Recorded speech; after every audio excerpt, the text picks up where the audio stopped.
Ibrahim Traoré.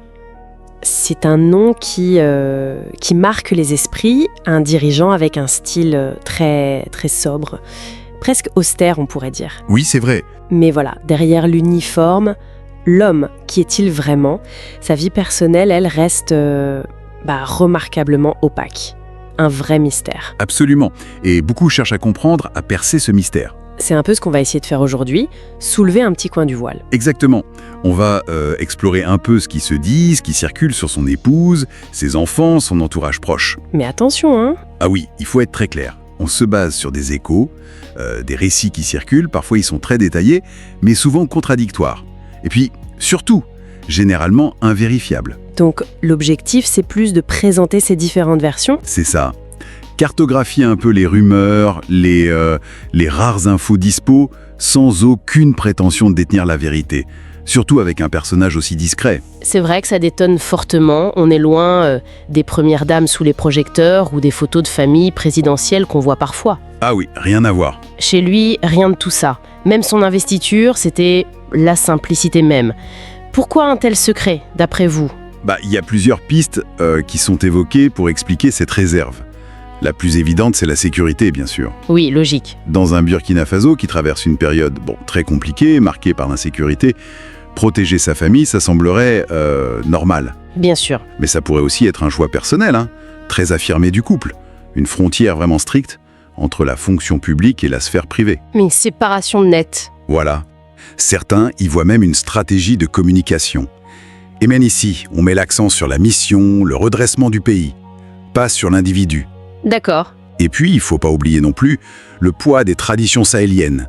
La pudeur, la retenue sur la vie de famille, c'est important là-bas. Justement, parlons de son épouse. Parce que là, le silence officiel est total. Ah oui. Son prédécesseur, Paul-Henri Damiba, lui ne cachait pas ses épouses, le contrastait. Saisissant. Oui, saisissant. Alors qu'est-ce qui se murmure? Bon, c'est là que les histoires divergent, mais radicalement.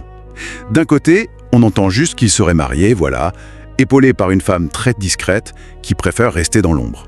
Simple. Et de l'autre côté, circule un récit beaucoup plus romanesque, très détaillé, qui lui donne même un nom, Adjara. Ah oui, Adjara. Oui. Et cette histoire, elle raconte leur rencontre, difficile, pendant les études, son soutien sans faille à lui, elle aurait même vendu des trucs au marché pour l'aider financièrement. Incroyable. Un mariage simple, loin des fastes, elle est décrite un peu comme son rock, son inspiration discrète. C'est une narration très, très spécifique. Et d'accord. Et puis bon, il faut quand même noter qu'une rumeur l'a aussi liée à une activiste, Olive Nuxi. Mais ça, ses partisans démentent formellement. Mais cette histoire d'Adjara, c'est fou comme c'est précis. On dirait presque un scénario de film. Ça pose question, non, sur l'origine de tels détails face au silence officiel? Tout à fait. C'est exactement ça. L'absence d'infos officielles crée un vide. Et ce vide, les récits, qu'ils soient fondés ou juste embellis, ils viennent le combler. Oui. Et ça construit aussi une image particulière, celle d'un homme soutenu par un amour de jeunesse, fidèle, dévoué. Après, la fiabilité... Impossible à dire. Impossible de trancher sans confirmation, vraiment. Et j'imagine que ce flou, il s'étend aussi à ses enfants? Complètement. Là encore, les chiffres varient. Une version parle de 2 enfants, dont il serait très fier apparemment. 2, ok. Mais ce fameux récit très détaillé, celui centré sur Adjara, il évoque une famille bien plus nombreuse. 5 enfants y sont nommés. Ismaël, Aminata, Souleymane, Farti, Ibrahim Jr. 5, carrément. Oui. Et puis, de façon assez confuse, la même narration décrit séparément la naissance difficile d'une fille, Kematou, puis celle de Chérif, Aïcha, un 4e fils et un 5e fils. Attendez, ça fait beaucoup plus que 5 là, non? Oui, ça devient confus sur le nombre exact. Mais l'idée qui ressort de cette histoire-là, c'est celle d'une famille nombreuse. 2, 5, une liste qui s'en mêle. On voit bien qu'on navigue en pleine spéculation là. C'est ça. Lui-même, il a quand même parlé un peu de son parcours, non? Quelques bribes? Oui, un petit peu. Dans une interview, il a parlé de son enfance. Un père militaire, strict, mais aussi une source d'enseignement selon lui.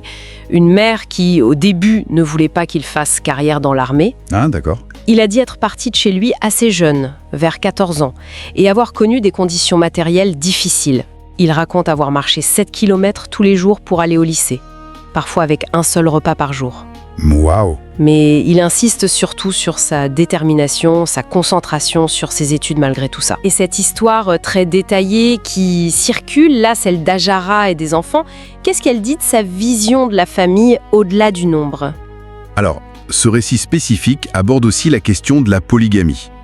Il raconte que sa famille l'aurait poussé, encouragé à prendre une seconde épouse. Ah bon? Oui, conformément à la tradition et à sa religion.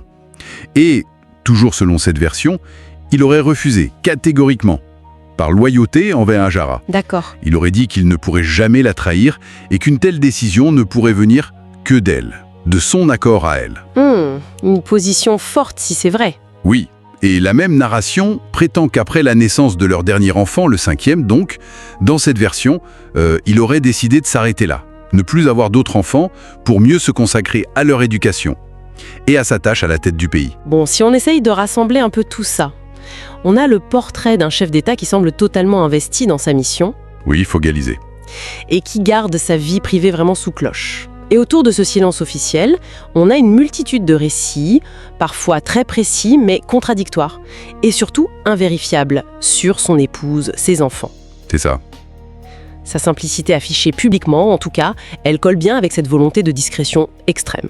C'est exactement ça. Ce contraste est vraiment fascinant. D'un côté, l'omniprésence de la figure publique d'Ibrahim Traoré, et de l'autre, ce trou noir informationnel sur sa vie intime. Oui.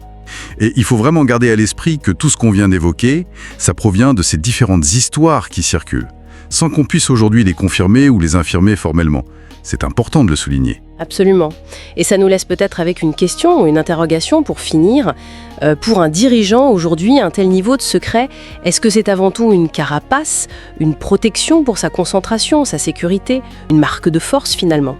C'est une bonne question. Ou est-ce que ça peut, à l'inverse, devenir une faiblesse, un manque de transparence qui peut-être crée une distance avec ceux qui le gouvernent? Ouais. La question reste ouverte, difficile de trancher. Voilà.